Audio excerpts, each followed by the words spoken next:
Hi, this is Michael Waits, and welcome back to Insurance for the New Possible, a Chubb conversation. We are joined today by Gabriel Lazaro, Head of Digital Overseas General Insurance at Chubb, and Jessica Lam, the Group Chief Strategy Officer at WeLab.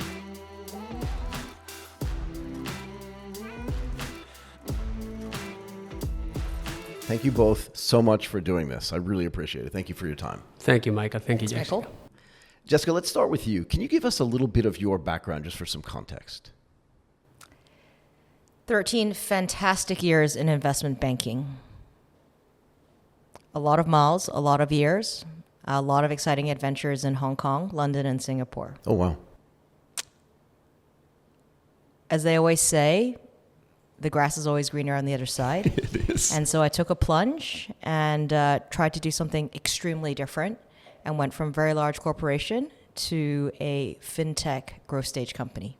So that's what brings me to where I am now. Can I ask you this? So I worked at Goldman Sachs. I think you did as well. I think we I talked did. about this too. I always like to ask people, did you understand the difference in sort of resource allocation before you left? The difference between working at a big company where if you need a new computer, if you need even just a pencil, you can just go grab it. There's just a department for that. As opposed to working at a growth stage startup company where if you need a new computer, like somebody has to decide. So one of the first things you realize when you leave the big bride world of a large corporate is the outside world is not as well set up and not as well organized. Right, so to your question of resource allocation, absolutely not. We took everything for granted. Completely. However, it did show us what it could possibly be. Right. That is what a full setup is. And now that I've been on the other side of the world, it's made me appreciate things a lot more. But it's also made us a lot more resourceful. But I think the adventure at Goldman was fantastic. Yeah. Everything was well organized. It was the best teammates. The organization, the setup. Absolutely, it's top notch. I say it often. I've worked at a couple of different companies, but Goldman was easily the best company I worked at. It was the place where I felt like I was the most me, if that makes sense. Absolutely. And personally for me, it's also the three different offices that I worked at and the colleagues. Everyone has different experiences. For me, I had the best experiences there, bonding. On the weekend, I had dinner with a bunch of my friends that we've known for over almost 20 years. Right. The bonds stay. Yeah, the bonds definitely stay. Can I just ask you one more question before we get into WeLab? Where are you from originally? I'm from Hong Kong. Got it. I love it. Okay, let's talk about this. What inspired the founding of WeLab, and maybe what are some of the key challenges and some of the key things that you're trying to fix, some of the pain points? WeLab is a very special company. The founders of the company, like myself, had a very extensive experience in financial services, traditional financial services in the retail side of the world, commercial banking. Got it. At that time, our founder, Simon, he was very inspired by what he saw when he was in the U.S. He did a sabbatical at Stanford at that time. Oh, wow. During his 15-year career at Standard Chartered and Citibank. And at that time, he was like, look, why are there so many companies in the U.S. that are able to offer digital financial services? And why aren't we able to do the same in Hong Kong? So you have to rewind back to early 2000s, because the company was founded in 2013, I guess, Okay. so late 2000s in that stage. And so his inspiration when he came back to Hong Kong after Stanford was, well, why can't we do something? Why wait for the large banks to make something happen? Why can't we give it a go? And that was really the motivation, which is, if there's no solution out it, let's build the solution. And ultimately, it is about, digitalizing financial services, not only to make it faster, to make it cheaper and more efficient, but there has to be a solution. And so that was the founding part of what it is. But that's the inspiration that has led us to say, with everything when it comes to a problem, how can we find a digital or technology to solve the solution? Yeah. So turn a no into a yes and make it faster and better. What does that look like to you? Turning a no into a yes. I love this idea. We talked about it before we started recording, right? We did. Exactly. No, first of all, we have been very impressed with WeLab's story and Jessica, and every time that we have interacted with them, super impressed with their journey in Hong Kong, in China, in Indonesia. So congratulations. So amazing project and really inspire us, right? So I think it resonates with the kind of business that we are building, trying to work with innovators with components and people trying to push the boundaries and think about the new possible as the subject of this podcast, right? Right. And all the conversations that we had with Jessica, Simon, and the rest of the team, super impressed with what they have built, honestly. So Jessica said something actually really interesting, and I don't want to let it just go away quickly. She said one of the things that she took away from her experience for being at Goldman or being at a big company, right? And I've said this to you before. I compare, like in my mind, Chubb feels to me like the Goldman Sachs of insurance. I really do. I say that a lot, both online but also offline, because I feel like it has the same ethos of like we can get stuff done. We feel really smart. We're really energized. It feels young and energetic to me, right? But she said, I know what it can be, right? When you work with companies like WeLab, do you feel like you're help facilitating what they can be? That's our vision and our mission. It means the digital business that we created from Dust 8 years ago. That was all about. So it was working with innovators, with companies that they were trying to change status quo, that trying to go to serve millions of customers in markets that don't have access to financial services with the experience that they are looking for. And we thought that insurance could be part of that ecosystem of services that build trust, right? And that's what we built and trying to enable when the time is right to those innovators to make insurance easy to them and to their customers and push the envelope. And we are a big company. But what we try to move fast, right? I think it's coming from the top. We are a very flat organization. I cannot talk about Goldman. I can talk only about Chubb, obviously. But we are super nimble in that approach, and we try to listen our partners. Doesn't matter if the size. I think we are driven by the vision and the passion of the people who is in charge, right? And I think that's when we align in that sense. I think things move quite good for all parties. I agree. If you're trying to go from no to yes, right? Can we get back to this idea of like, what are some of the things that Simon came home with from the United States, where he was saying, I want to be able to do this, and the financial services infrastructure that exists right now isn't doing it, right? It's not that I just want to do it better. I want to do something that nobody's doing. What are some of those things? Does that make sense? It's a combination of factors of a no to a yes, or more of a question of a why not. Why aren't we doing this? So what is that thing you want to do, though? So ultimately, it is about why are we not able to provide financial services to certain people? Why are we not able to give credit to certain people, right? It appears that Jessica has very good credit. Why can I not extend a loan to her? Right. And this is because the structures that may be at traditional organizations did not have the ability to do the data assessment because they either didn't have the data or it wasn't within their risk appetite. So are you building your own risk management tools? Absolutely. So the strength of what we did was we took a lot of our knowledge and understanding of how to do traditional risk management from a lot of the large corporations. So excellent foundation in terms of what we do. There's a basis for that, and we respect that. But at the same time, we were able to look beyond the original pool of data assets and think, can we, derive something from what Michael is wearing today, a black T-shirt? He constantly buys black T-shirt. Is there some inference that's associated with that? Right. And if we collect sufficient data points, I'm sure with Gabriel's business as well, we actually are able to understand a lot more, right, in terms of behaviors, and that can translate to things such as credit risk analysis. So it's really what they always say, thinking outside of the box, collecting more data, but most importantly, making sense of that data. Yeah. So for us, ultimately, with all that, an understanding of someone is we want to be able to make financial services more inclusive and more available. So that was going to be my next question. There is a financial inclusion story here. Do you want to talk a little bit about why that financial inclusion is so important? So financial inclusion, the meaning of financial inclusion differs depending on which market you're in. Absolutely. In a very well-banked market like Hong Kong, right, everyone has a bank account. It's not about opening their first bank account. Yeah, there's not an inclusion story in Hong Kong. There is an inclusion story. Okay, tell me. However, the definition of inclusion is actually about providing services that are more relevant or more suitable. For someone like myself, I have access to 100 different products. Sure. However, 100 products aren't the ones that I actually need. Or They're want. just the 100 ones out there. Right. So that is the difference. So I think what we've thought about and then whereas when you look at a market like mainland China and Indonesia, where we now collectively have over 63 million users, the needs are extremely different from a market like Hong Kong. That has a higher edge leaning towards opening the first bank account or opening the second bank account, providing access to credit, which typically is not available where there's no well-defined credit bureau. So the reliance on alternative data is much higher in a market like China or Indonesia, as opposed to Hong Kong. Now, but in Hong Kong, it's actually about personalization. So that is where it comes into relevance, right? Which is Jessica has access to 100 products out there in the market. However, there is no recommendation or advisory to which one suits me more. It's just about good luck. There's 100 products out there. Why don't you pick one that you think suits you? Right.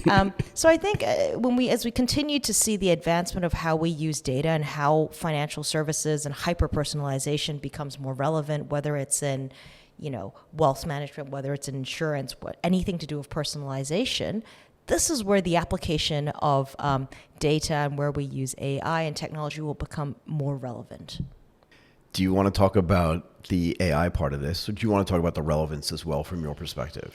So I just want to add that that's what Jessica described with music to our ears as an insurance, right? So and then the idea is to with these data and analytics that you have, and I was really impressed when we talk in Hong Kong about what you were doing for credit score, is really leverage that to really provide solutions that are tailor-made from WeLab, because they have their own way of collecting that data, having their algorithms, and have this fantastic technology that makes a difference in the markets that they have.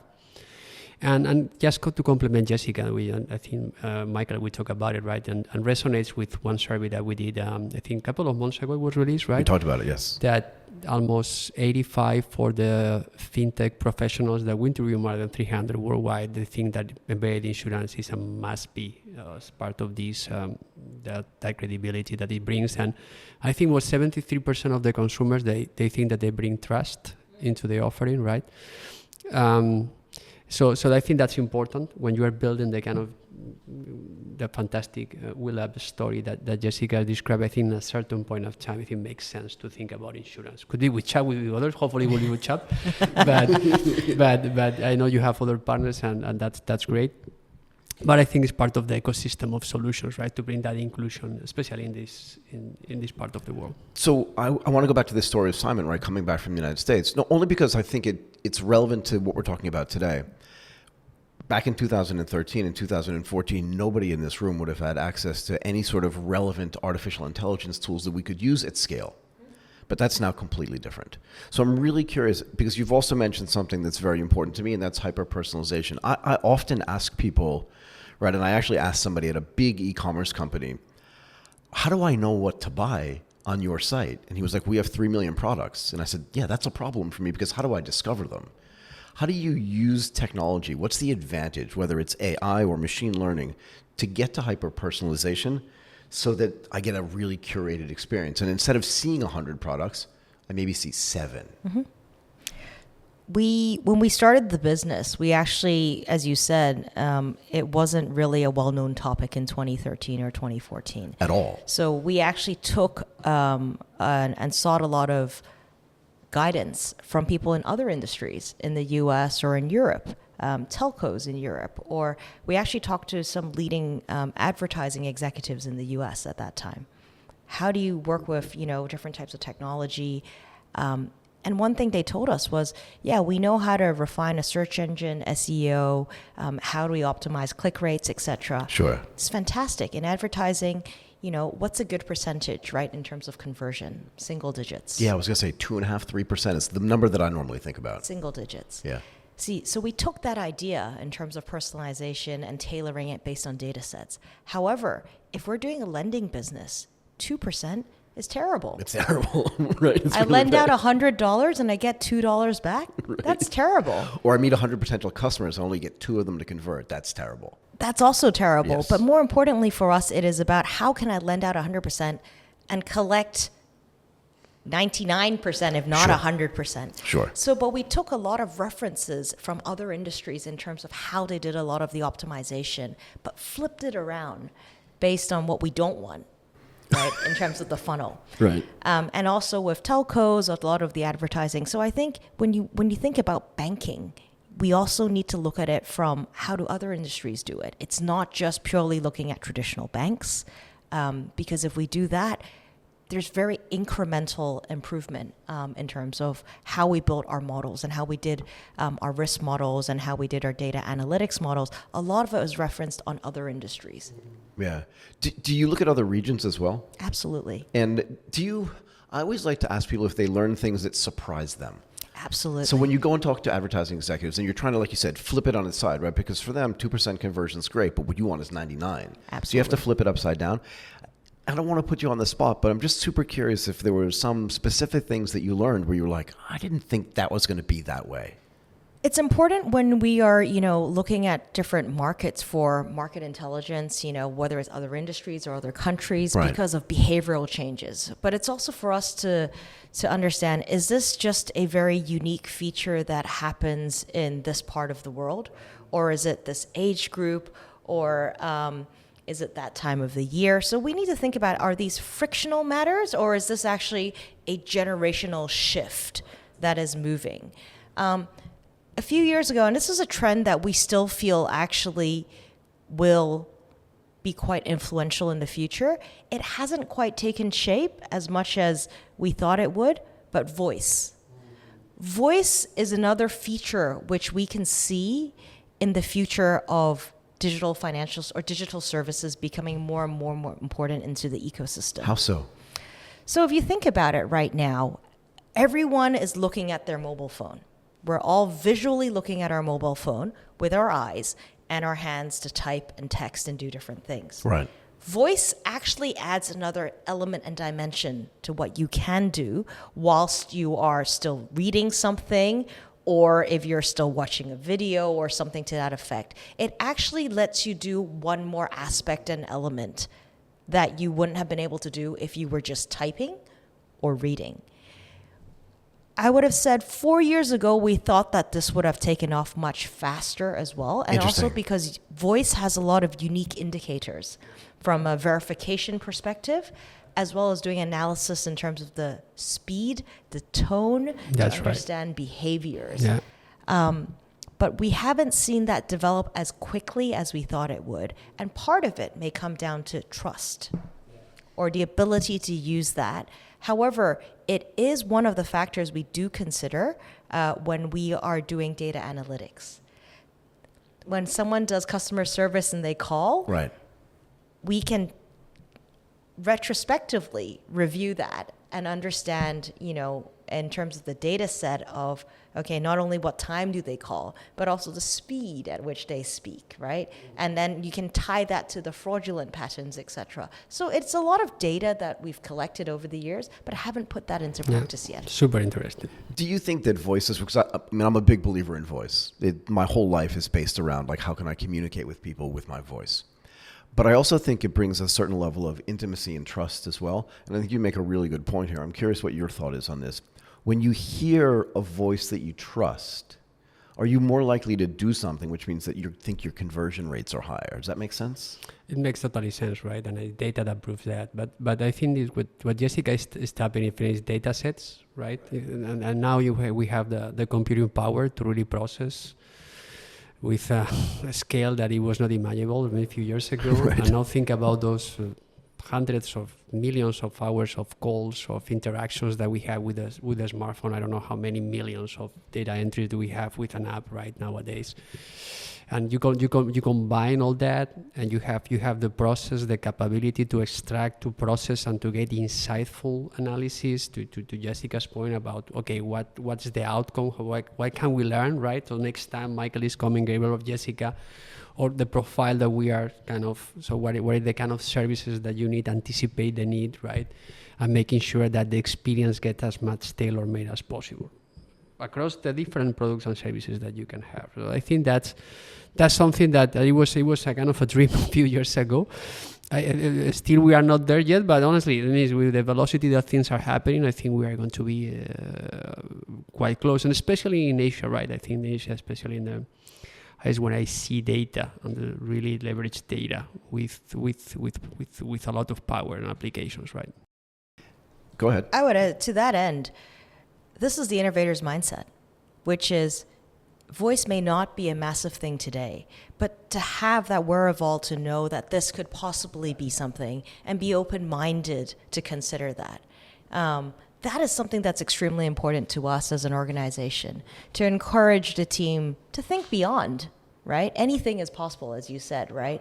So to think beyond what we have today. So it's, yes, we have the status quo. It's not about challenging the status quo, but it's about asking the right questions, right? In terms of why not sometimes. Do you feel like, because you talked about this innovator's mindset, and I think it's really fascinating. And again, I always go back to my experience at Goldman and think, could I have been more innovative there?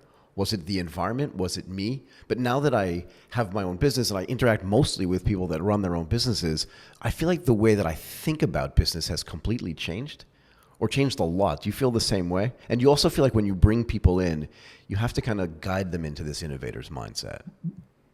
It's about leading by design and not just example. Yeah, fair enough. So one of the things I've noticed a lot is you need to teach in different ways to different people and also in different circumstances. For sure. So the quick answer to your question earlier is, could I have done more? Always. You can always do more. Now, would that have yielded a commensurate result? Probably not. Yeah, that's but the yes, point. you could have always done more. Fair enough. But there will always be some limitations, particularly from a larger organization, in terms of the impact that you can create. But I would also say that as time has gone on, when we've seen more, we also expect more. Right. Exactly. Which in my mind is a fantastic thing. Right? I agree and completely. that's what excites us. Right. And so, I'm going to segue a little bit, but Please. one thing I did want to say was, in terms of, different features or different habits, we've also noticed a lot of different behaviors when we operate in different markets. Yeah, I was going to ask you. So Hong Kong, mainland China, and Indonesia. I mean, we're really excited when we go to places like Indonesia. We just launched our digital bank there. It took us just under 6 months to build a complete tech stack there. Wow, from scratch. That's right. Wow, go ahead. And we launched 5 months ago. I'm already at over 750,000 customers. So reaching over 1 million in 6 months. It's something that, with that scale in that market, it's something we're really excited about. And then we need to keep innovating and delivering new products, right? Products or features. Everyone talks about gamification, right? Everyone's been heard about gamification for a long time. Right. However, it's still exciting to that new market. One of the features we've recently embedded is a roundup savings feature. It's been used in other parts of the world and other parts of the market. However, it's proven to be quite popular. What is that? So if you buy a cup of coffee, would you like to round up instead of 1,800 rupiah, would you like to round it up to 2,000? So the extra 200 goes into Roundup Saver's pocket. We will give them a slightly higher interest rate, so it encourages them to save. So it's good habits when you're spending. Does that work well? It does.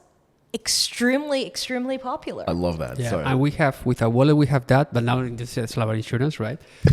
we have that with a wallet in Latin America, and what we're doing is is part of the coverage that you get, right? You can see savings, or it can be coverage, right? So it goes to financial inclusion. At the end, you are educating consumers in your point is saving, Exactly. right? Or it can be protect yourself in case something goes wrong. But it goes about education, financial inclusion, especially in countries like developing countries like Indonesia or some parts of Latin America. And it's fun and Yeah. it's fantastic. And the important thing is you need to know your users. You need to know what they like. And so I think I can tell you this would never work in Hong Kong. It would never work in Hong Kong. What's the point of saving 10 cents or rounding that up? Right. It's a slightly different belief system, Fair whereas enough. in Indonesia, it's proven to be extremely, extremely popular. And so as we think about that, it is about there's a lot of the core that could be the same in terms of technology or know-how, but you need to adapt it based on the markets. And that's why for us, we're excited about Indonesia and what we're building there and what else we can do with other partners, whether it's from a product perspective or a mode of delivery perspective. And this brings us to Thailand today. I mean, I was just talking to people earlier this morning about how many similarities I see between here and Indonesia. Tell me, I'm really curious about this. So I live in Thailand. I've lived in Thailand for 13 years. Before I lived here, I lived in Japan for 22 years. I see some similarities between here and Japan, which I think surprises most people because it looks from the outside very different. But there's some really interesting nuances that are similar, but I'm curious what you think and how you look at it. I can see the similarities between here and Japan, but I can also see similarities between here and Indonesia. Tell me. And the part that excites me, and I love that, Money 2020 has brought us here today, is, first of all, the population size. 70 million is a large population size here. Yes. It's a reasonably well-developed economy. Education is high. Mobile penetration is 95%. However, when you look at the banking system, whilst there's a fantastic bunch of banks out here, There are. unbanked is only 18%, which is quite small. However, there's a very, very large population that is underbanked. Right. 45% is underbanked. Underbanked to me, or to us, is the area which we feel we can add the most value. Unbanked tends to be a little bit tricky because it tends to be in rural areas, very agriculturally focused. WeLab doesn't necessarily have the, I would say, the special sauce that can make the difference there yet. But for the underbanked, a lot of them actually have a bank account, but they have very little functionality above deposits or other use. Access to credit at the banks is actually still quite challenging in this part of the world, which surprises us. And so that's where we see an opportunity where a lot of the know-how, the technology that we've built previously and the knowledge can be applied here. And so as we're speaking with different, incumbents and partners on the ground here in Thailand, massive light bulbs in terms of, is there an opportunity? And more and more, as we continue we love the macro of this place for a long time. So it feels like there is an extremely, pleasant opportunity for us to do something here. Yeah. We were actually talking about this before we started recording, and that is there's a macro story in Thailand that I think most people globally don't understand. For instance, it's the second largest manufacturer of Japanese cars outside of Japan, right? So every brand makes here, and a lot of the Chinese EV companies are also building factories. The way the entire production and manufacturing economy is set up is in a way not directed by the government, but the government takes a lot of interest in it and supports it quite well. And like you said, the mobile penetration, basically 100%. But can you define this underbanking thing for me again? And I'll tell you why. I just want to get back to this concept you had at the beginning that financial inclusion in every country is different. Absolutely. Right? And I just want to, but I also think that underbanked is different in every country too, because the way somebody in Indonesia is underbanked is very different than the way somebody in Thailand is. How do you see that? So one of the regulator here, the Bank of Thailand, has recently issued guidelines for a virtual banking licenses here. And one of their main objectives is financial inclusion. Interesting. And so financial inclusion actually is a common topic that all of a lot of the Asian regulators have actually put out when they put out these virtual banking regimes. And in their mind, it is to, instead of, changing pricing, whether making it cheaper or making it more expensive and putting caps in that, please be more innovative so that you will be able to serve more people without incremental cost. Right. Essentially is what it is. And so financial inclusion is to be able to reach more people. That is the definition of what it is. Right. And more importantly is to be able to deliver them with services above and beyond what they're getting now. And hopefully those services which are relevant, as we talked about before. So you talked a little bit before about partnerships, right? You're building partnerships, looking for partnerships, whether it's products or modes of delivery. What does a mode of delivery mean to you? And then what does a great partnership look like? And I know it's different in every place, but I'm just curious in general. Absolutely. I mean, when we looked at Indonesia or looking in Thailand as well, you need to know where your relative strengths and weaknesses are. For sure. Right. And I think one of the things that we've noticed in a market like Thailand or in Indonesia is you have a lot of very, very strong, well-known players. Brand names, household names, right? Whether they are retail brands, whether they are telcos, they have large ecosystems. Everyone knows who they are. Right. They've been around for many, many years, and they are well trusted, which is a very important word that Gabriel mentioned in the beginning. Trust. Yes. Right? No one knows the brand WeLab here, but if you ask them about, some of the larger names like a Central or a CP Group, the Mall Group, whatever. Everyone knows who these names are, right? Or any of the large retail banks. Right. It's very much the same in Indonesia, which is why we partnered with Astra. Right. Largest conglomerate in Indonesia. Right. Everyone knows their name. It's well trusted. And they have large ecosystems. However, for a lot of these types of larger players out there, they actually want to be able to unlock more value and to be able to access and speak to their customers more than once a year if it's an insurance player. That's one of the things that we hear a lot. Engagement. Engagement. Above and beyond once a year. That's one of the pain points that we've been hearing. Less so from the digital insurers, but more so from the traditional insurers. And so it's about how do you build more engagement, relevance into their daily lives. And those are the fantastic partners that we look for, because what we can bring is actually the technology, the know-how, the digital engagement, simple things about customer acquisition, marketing, little tricks of the trade. I didn't know a Roundup saver would be so popular. Neither did I. I love it as an idea. One of the things we're doing in Indonesia right now is daily lucky draw. What does that mean? And what are they winning? Do you know what's on the prize there? No. A two-wheeler, so a motorcycle. Yep. Which is extremely relevant for those markets. Absolutely. That would not work in Hong Kong. It's another thing that would work in Hong Kong. But I can see that working here in Thailand. Definitely would. Yeah. Two-wheelers. Yeah. So it's about the relevance and the engagement of how you do that. And that's why we're extremely excited about what Thailand can offer. And the partner conversations we're having, let's see if we can build something here. Great. Yeah. What does a successful future look like for you? And how important is it for you and the entire team, and I'll let you go after this, to just make the world a better place? We have a BHAG. What is it? Our BHAG, for those who don't know what a BHAG is, a big, hairy, audacious goal. What is it? Basically. 500 million users in 5 years. Okay, well, there's 630 million people, 670 million people in Southeast Asia. So definitely doable. Sorry, I interrupted you. No. That means we love it. Yeah. And how do we explain that is, what is a definition of a user? Initially, when we were focusing a lot as a B2C business, a user always meant our customers, someone we have a relationship with and someone that we serve directly. Right. That has always been our definition in the past. However, as time goes on, and one thing when you think about financial inclusion is about creating impact. Mm-hmm. How many people can you reach and how many people can you help or facilitate? And one thing we've learned through partnerships is it doesn't need to be us directly. Mm-hmm. It could be working via a partner. Right. It can be a B2B or B2BC model where we can access their clients. Yeah, I mean, no one succeeds alone is something I love to say. That's how you create impact. Right. And so right now we are actually working with some partners there's a very large global bank that we are actually working with right now as a B2B2C partner. So rather than us going direct, we are facilitating and enabling them to digitally access some of their customers. And so that is part of how we will get to our 500 million users in 5 years. Is it something that you talk about internally a lot? We do. Like when you hire a new person on the dev team, do they know this?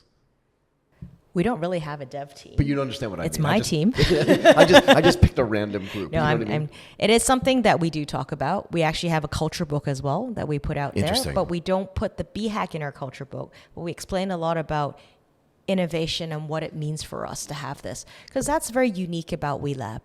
You need to know that when you come to a place like WeLab, it's not about following the norm. It's not necessarily about what we already have. Yeah. It's about what do we have and what can we build?